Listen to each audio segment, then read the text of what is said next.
Muchas bellas y hermosas bendiciones para todos los que nos están escuchando.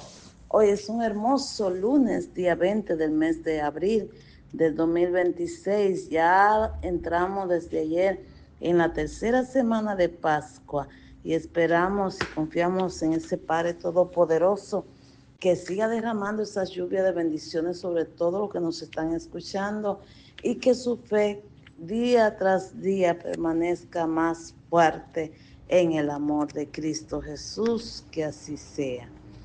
La primera lectura del día de hoy está tomada del libro de los Hechos de los Apóstoles, capítulo 6, versículo del 8 al 15.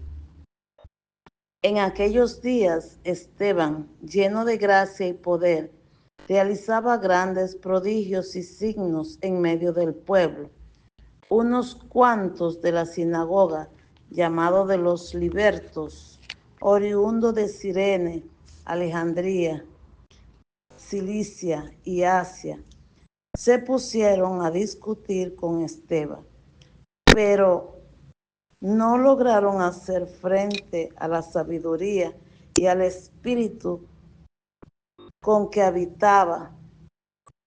Indujeron a unos que asegurasen: le hemos oído hablar blasfemas contra Moisés y contra Dios, alborotando al pueblo, a los ancianos y a los escribas. Agarraron a Esteban por sorpresa y lo condujeron al Sanedrín, presentando testigos falsos que decían: este individuo no para de hablar contra el pueblo, contra el templo y la ley. Le hemos oído decir que ese Jesús de Nazaret destruirá el templo y cambiará las tradiciones que recibimos de Moisés. Todos los miembros del Sanedrín miraron a Esteban y su rostro les pareció el de un ángel. Palabra de Dios, te alabamos, Señor. El Salmo 118 del versículo 23 en adelante: dichoso el que camina en la voluntad del Señor.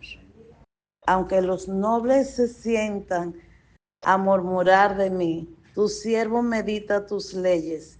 Tus preceptos son mi delicia, tus decretos son mis consejeros. Dichoso el que camina en la voluntad del Señor. Te expliqué mi camino y me escuchaste. Enséñame tus leyes. Instrúyeme en el camino de tus decretos y meditaré tus maravillas. Dichoso el que camina en la voluntad del Señor. Apártame del camino falso y dame la gracia de tu voluntad. Escogí el camino verdadero, deseé tus mandamientos.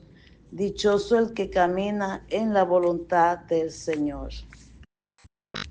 El evangelio de hoy está tomado según San Juan capítulo 6, versículo del 22 al 29. Leemos la hermosa palabra de Dios en nombre de Dios Padre, Dios Hijo y Dios Espíritu Santo. Amén. Después que Jesús hubo saciado a 5,000 hombres, sus discípulos lo vieron caminando sobre el lago. Al día siguiente, la gente que se había quedado al otro lado del lago notó que allí no había habido más que una lancha y que Jesús no había embarcado con sus discípulos, sino que sus discípulos se habían marchado solos.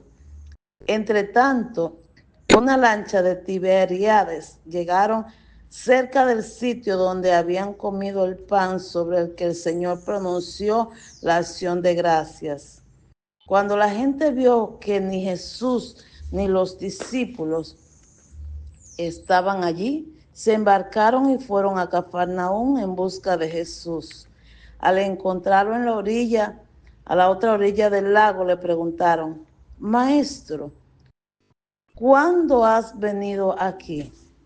Y Jesús le contestó: se lo aseguro, me buscan no porque han visto signos, sino porque comieron pan hasta saciarse. Trabajen por el alimento que perece, no trabajen por él, sino por el alimento que perdura para la vida eterna, el que les dará el Hijo del Hombre. Pues a esto lo ha sellado el Padre, Dios. Ellos preguntaron, ¿y qué obra tenemos que hacer para trabajar en lo que Dios quiere? Jesús respondió, la obra que Dios quiere es esta, que crean en el que ha enviado. Palabra del Señor. Gloria a ti, Señor Jesús. Efectivamente fue el viernes pasado donde nos deleitamos escuchando el Evangelio en el mismo San Juan, pero ya en el capítulo 6, pero en el principio, en el versículo 1 en adelante, donde Dios realizó el milagro de la multiplicación de los panes. Jesús oró a 2 peces y 3, y es decir, 2 peces y 5 panes de cebada, y lo multiplicó a más de 5,000 hombres, y eso sin contar a niños ni mujeres. ¿Se imagina usted la cantidad de personas que había allí? Una hermosa enseñanza que nos deja este evangelio. Es sencillamente lo que Jesús hizo. Antes de que se realizara el milagro, lo primero que hizo fue darle gracias a Dios. ¿Cuántos de nosotros nos olvidamos de darle gracias al Señor por todos los favores que recibimos diariamente de la mano poderosa del Señor? Mas, sin embargo, esa misma gente que habían sido testigos de la multiplicación de los panes, al día siguiente, nos narra el Evangelio, estaban buscando a Jesús y no lo encontraban. Tuvieron que tomar una embarcación y dirigirse hasta Cafarnaúm en busca de Jesús. Ahora bien, para nosotros hay varias interrogantes que me encantaría comentar en estos momentos, varias preguntas que vienen a mi cabeza. Primero, ¿hasta dónde tú que nos escuches estás dispuesto a llegar para seguir a Jesús? Aquella gente tomaron barca para llegar hasta Cafarnaúm. ¿Y tú estás dispuesto también a seguir a Jesús? Si tú tuvieras la posibilidad, ¿también te embarcaría a otra ciudad o a otro país por ir detrás de Jesús? Te lo pregunto porque hay personas que viven frente a la iglesia y no asisten a ella, no van, no participan de la casa del Padre de nada. Mas, sin embargo, existen otros en los campos allá, en las montañas, que caminan kilómetros y kilómetros para llegar a la celebración de la gran fiesta con el Señor. Otra pregunta que me hago. ¿Tú tienes algún pedido especial por el que busca a Jesús? Aquellos hombres lo buscaban. Más adelante dice el Señor que era porque se habían saciado de pan. ¿Y tú? Muchas veces tenemos muchos pedidos para el Señor. Muchas cosas que pedirle, muchos sueños, muchos interrogantes. Pero nuestras manos siempre están vacías para ofrendarle a Él. Y hay muchas maneras de cómo ofrendarle. Por ejemplo, conozco una pareja que está pasando momentos difíciles, momentos de sequedad, donde el marido quiere divorciarse y se ha como enamorado de otra mujer. Entonces, hablando con la esposa, yo le hablo, le oré, le hablé, y a última instancia le dije que daban un retiro de 3 días para que ella fuera, para que fuera a sanar todo ese disgusto, todo ese resentimiento, todas esas heridas que tenía dentro. Y no, él no va a ir. No lo digo por él, lo digo por ti, para que tú sanes. Y no le dio ninguna importancia. Así habemos mucho, tenemos mucho pedido para el Señor, pero no hacemos nada para lograr esas bendiciones que Dios quiere darnos. Otra pregunta, ¿Estás dispuesto tú a pagar el precio por seguir a Jesús? Wow, hay mucha clase de precio que pagar. Por ejemplo, el sacerdote ayer en la homilía decía que 2 hermanos de la comunidad se iban a ser diáconos para luego en unos cuantos tiempecitos más adelante ser sacerdote. Y él decía, ¿sabe usted que tiene que apoyar a esos 2 jóvenes? Que esos 2 jóvenes, yo pasé por eso, decía el sacerdote, y ellos pasaron humillación, vergüenza, soledad, desprecio y cuánta cosa por seguir a Jesús, pero se han mantenido. Entonces, ¿estamos nosotros a pagar también el precio por Jesús? Pregúntate. Otra pregunta que podría venir, ¿tu amor es real y sincero por Jesús?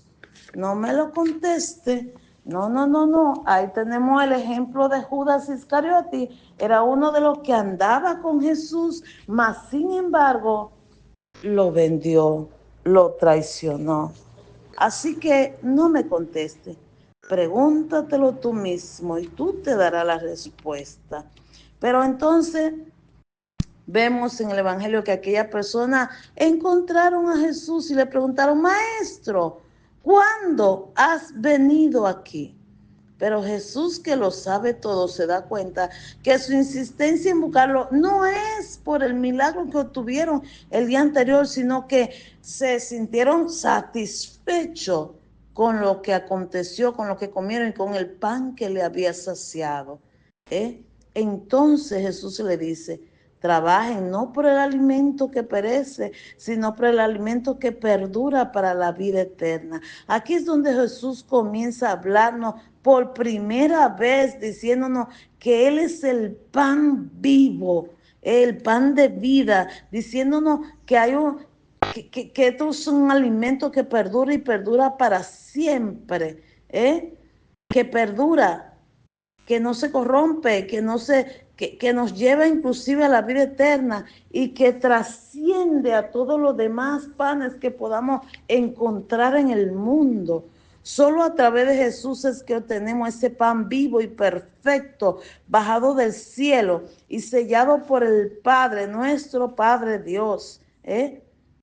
Pero la gente aún no entendía, como muchos de nosotros no entendemos el poder de la Eucaristía. Y aquella gente preguntaban, ¿qué tenía que hacer para trabajar en lo que Dios quiere? Jesús claramente le contestó, creer que Dios me envió y que sencillamente nosotros reconozcamos que Jesús es la única intercesión que existe entre el Padre y nosotros.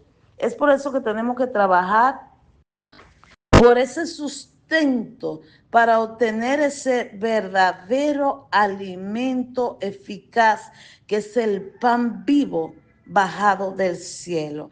Creer plenamente en Jesús y en su palabra. Están establecidas y como un propósito para tu vida y mi vida. No hay nada más grande, más hermoso y más real que la Eucaristía del Señor. Vivamos diariamente con ese pan que no se corrompe, que no se daña, que perdura para siempre. Busquemos de esa santa, bella y perfecta Eucaristía que nos llena de gozo, de vida, de fortaleza, de amor, de paciencia y nos permite llegar a heredar el reino de los cielos. Dios te bendiga grande, bella y hermosamente, mi querido hermano. Amén.